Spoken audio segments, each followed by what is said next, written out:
আজকে রান্না করব চিংড়ি মাছের মালাইকারি। যদিও এই রান্নাটা এই প্রথমবার আমি একা একা করছি, তো দেখতেই পারলে তেলগুলো ভালোভাবে গরম করে নিয়ে একে একে সবগুলো মাছ আমি কড়াইতে দিয়ে নিলাম। তো একদিক ভালোভাবে ভাজা হয়ে গেলে উল্টে আর একদিক ভালোভাবে ভেজে নিলাম, তো তারপরে নামিয়ে নিলাম। আর সেই তেলের মধ্যেই দুটো এলাচ, একটা দারচিনি দিয়ে তার মধ্যে কিছুটা জিরা দিয়ে দিয়েছি, সাদা জিরে, যদিও তেলটা একটু বেশি গরম হয়ে গেছিলো। তো তার মধ্যে আদা জিরে বাটা দিয়েছি, দিয়ে সেটাকে ভালোভাবে কিছুটা নেড়ে নেব। তারপরে তার মধ্যে দিয়ে দেবো পেঁয়াজ বাটা। পেঁয়াজ বাটা দিয়ে ভালোভাবে সেটাকে নেড়ে নিতে হবে। তো এখন গ্যাসের ফ্লেমটা মিডিয়াম টু লো রাখবো।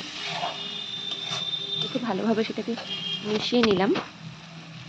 তার মধ্যে দিয়ে দিলাম স্বাদ মতো লঙ্কা বাটা। লঙ্কা বাটা দিয়ে সেটাকে ভালোভাবে নাড়িয়ে নিতে হবে, মানে ভালোভাবে মিক্স করে নিতে হবে।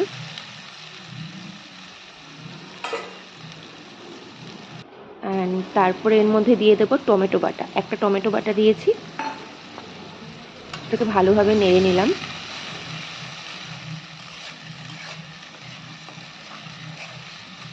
দেখতেই পাচ্ছি পুরোটা মিশ্রণ খুব ভালোভাবে নেড়ে নিচ্ছি, আর গ্যাসের ফ্লেমটা মিডিয়াম টু লো রেখে এটাকে পুরো মশলাটা করতে হবে।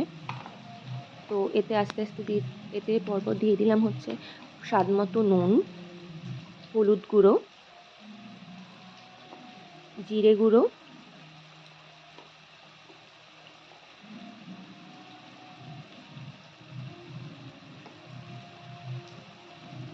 জিরে গুঁড়ো দিলাম, ধনে গুঁড়ো দিলাম, আর এখন দেব লঙ্কার গুঁড়ো।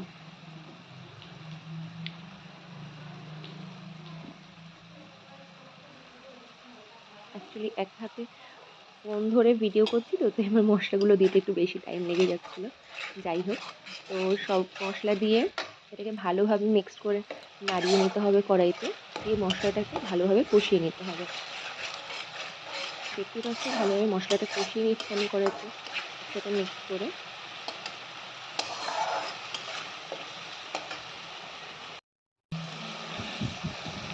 মশলাটা ভালোভাবে কষানো হয়ে গেলে, যখন দেখবে মশলা গায়ের থেকে তেল ছেড়ে দিচ্ছে এরকম, তার মানে মশলাটা ভালোভাবে কষানো হয়ে গেছে। এখন এতে দিয়ে দিলাম নারকেল দুধ। নারকেল দুধ দিয়ে এবার ভালোভাবে এটাকে নেড়ে নেবো। আসলে যে ফার্স্টেই বললাম তেলটা একটু বেশি গরম হয়ে গেছিলো বলে আমার জিরেগুলো, মানে আমার গোটা মশলাগুলো একটু কালো হয়ে গেছে। এটা নেক্সট টাইম খেয়াল রাখবো যেন না হয়। এটাকে প্লিজ অ্যাভয়েড করো।